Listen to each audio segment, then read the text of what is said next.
Okay, let me introduce the topic tonight. Obviously, is selecting a business or franchise for you.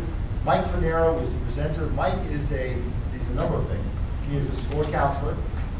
He's the incoming president of the Reduced Learning Needs Chamber of Commerce. Southeast Volusia.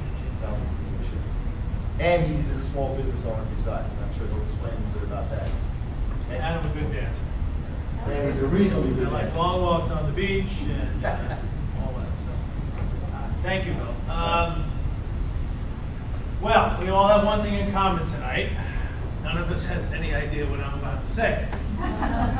Just kidding. My name is Mike Funaro. I'm a self-described serial entrepreneur. I've owned 22 businesses in my 35-year business career, and I do consulting work now. My wife is not, she's made me swear that I will never buy another company, so I'm relegated to the sidelines now, which hopefully is your benefit. So I hope to be able to share some thoughts with you tonight, give you some guidance. I would like this to be as interactive as we possibly can be, so don't be afraid to shout a question out, raise your hand. I don't want to talk at you, I'd rather talk with you. As I was leaving tonight, my wife said, just make sure that you're not too witty, too charming, or too intellectual. In other words, just be yourself. So I thought I would share. That's a bad joke. So I saw a show of hands before. Who wants to own a business? I mean, we're all kind of, the rest of it just had nothing to do tonight? Okay. You know, there's always a catalyst for people that are looking to buy a business, and it could be a variety of things. It could be a downsize from work, you could lose your job, divorce, family issues. There's a million reasons why people look to start a business, and there's always some great catalyst. And I always found the stories behind those very interesting, and I love to watch the success as they grow through the process. But there's a variety of things that happen to people when they're in that process. It tends to be a very emotional time. There's really two reasons why people start a business. It's either inspiration or desperation. There's a variety of both of those. So I'll share with you some quotes. This is one of my favorite speakers. He's deceased now. His name is Jim Rohn, and he has a quote that says, "Success is neither magical nor mysterious.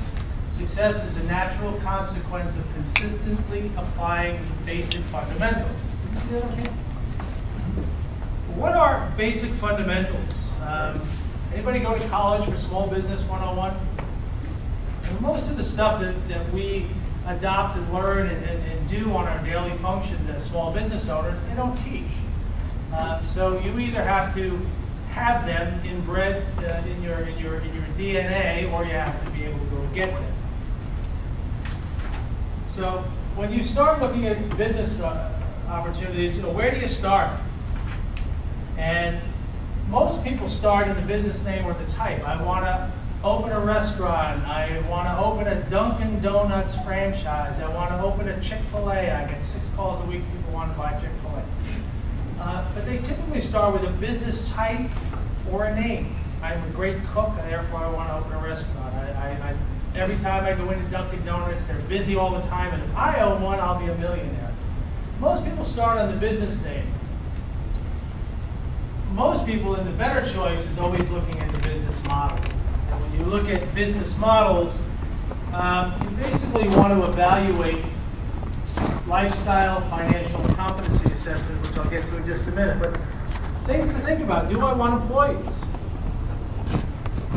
Who thinks about that? Do you want to have part-time employees? What kind of employees do you want to have? So when you're evaluating either starting up, buying an existing business, looking at franchise opportunities, do I want employees?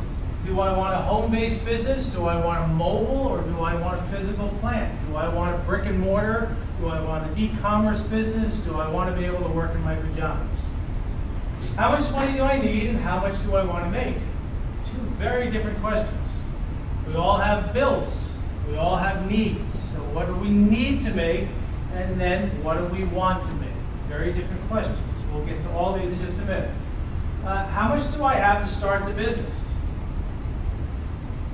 Okay, most people we see this every day at SCORE, and people come in with business ideas, but they don't have any capital, and they go, here, I've got this great business idea, but how do I get money to start it? Okay? So you need to think about how much money do I have to start the business?